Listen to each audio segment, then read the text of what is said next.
Kapalbhati pranayama.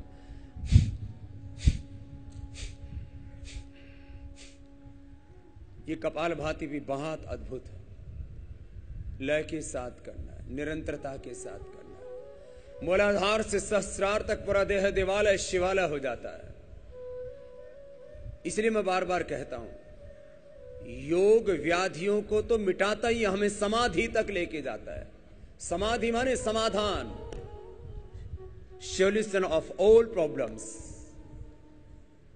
solution for all challenges। ये सभी समस्याओं के लिए सबसे बड़ा समाधान है। तन की समस्या, मन की समस्या। मनुष्य को केवल यांत्रिक ज्ञान से, केवल भौतिक ज्ञान से, मेटलिस्टिक नॉलेज, साइंस, टेक्नोलॉजी, स्किल से, मेटलिस्टिक प्रॉस्पेरिटी से दिव्य नहीं बनाया जा सकता। यह है कपालभाति, दिव्यता के आरोहण का अनुष्ठान। इसलिए हम बार बार इस बात की पैरवी करते हैं कि विद्यार्थी काल में ही जहां बच्चों को ज्ञान, विज्ञान, कला, कौशल का प्रशिक्षण मिले, वहीं उसको योग और अध्यात्म का संस्कार मिले। क्योंकि मनुष्य केवल यांत्रिक नहीं है, हमारा व्यक्तित्व केवल भौतिक नहीं है। हम आत्मा है, और आत्मा अनंत ज्ञान, असीम प्रेम, करुणा, वात्सल्य, असीम शक्ति और सामर्थ्य से, unlimited knowledge, unlimited love, compassion, unlimited power से भरे हुए हैं हम। और यह हमारा ज्ञानमय, प्रेममय, सामर्थ्यमय, सुखमय, शांतिमय आत्मा योग करके हम अपने आत्म स्वरूप तक पहुंचते हैं। Self healing to self realisation की यात्रा है ये योग की। हमारे तन के और मन के सारे दोष दग्ध हो जाते हैं। इसी को महर्षि पतंजलि कहते हैं, ततः क्षीयते प्रकाशवर्णम। प्राणायाम से शरीर, इंद्रियों और चित्त के, बुद्धि के, वाणी के, व्यवहार के, स्वभाव के सारे दोष नष्ट हो जाते हैं। दह्यन्ते ध्मायमानानां धातूनां हि यथा मलाः तथेन्द्रियाणां दह्यन्ते दोषाः प्राणस्य निग्रहात्।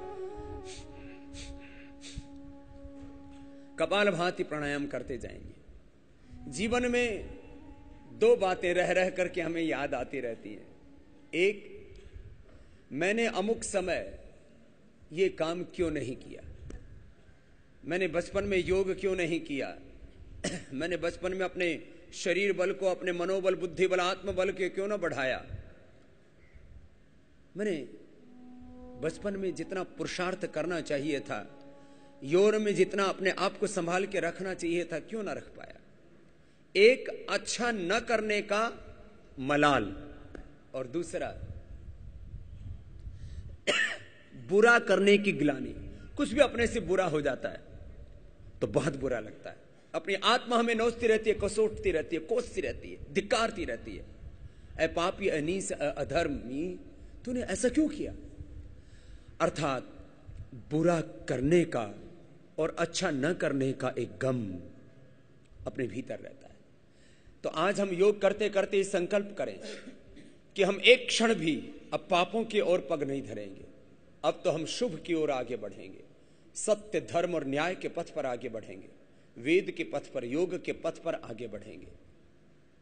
ज्ञान योग, कर्म योग, भक्ति योग, अष्टांग योग, राज योग, हठ योग, मन योग के द्वारा अपनी दिव्यता को जागृत करके हम अतिमानस चेतना में आरोहण पाएंगे। और एक प्रार्थना, ये प्रार्थना सबके अंतर की, क्षमा करो हे मेरे प्रभु जी, अब तक के सारे अपराध, धो डालो तन की चादर को, धो डालो मन की चादर को, लगे हैं इसमें जो भी दाग। एक बार अपने आप को निर्दोष बना ले और बस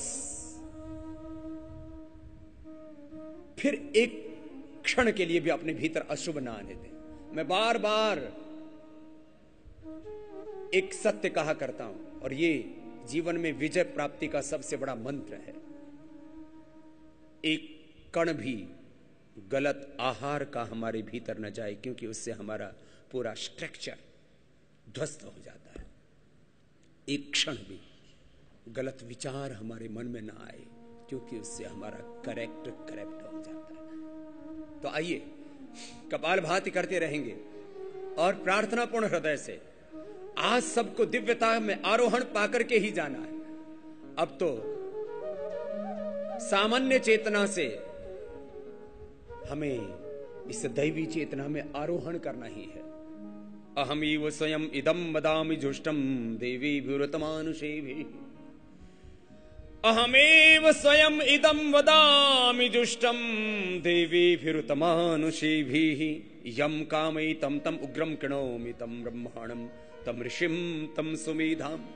भगवान का आश्वासन है हम सब जीवों के लिए, प्रतिज्ञा है प्रभु की कि जो भगवान की शरणागति में आते हैं भगवान उनको सदा उभारते हैं, सदा उनको तारते हैं, उनका देवत्व में, ऋषित्व में, ब्रह्मत्व में आरोहण पाते हैं। और योग की तो यात्रा ही है, जीव से ब्रह्म होने की यात्रा, नर से नारायण होने की यात्रा, मानव से महामानव, पुरुष से महापुरुष होने की यात्रा।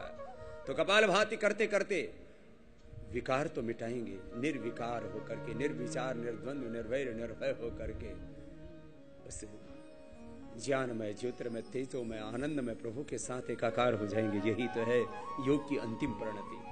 कपालभाति लय के साथ करेंगे, कोई रुकेंगे नहीं, विश्राम नहीं, विराम नहीं, चरे वेती चरे वेती, एक क्षण भी रुकना नहीं है, चलते रहो। योग का तप, प्राणायाम का तप, प्राणायाम परमम तप, और मन ही मन ओंकार का, वो खुदा, वो अल्लाह, वाहिगुरु, अकाल पुरख परमात्मा, ओंकार का जप।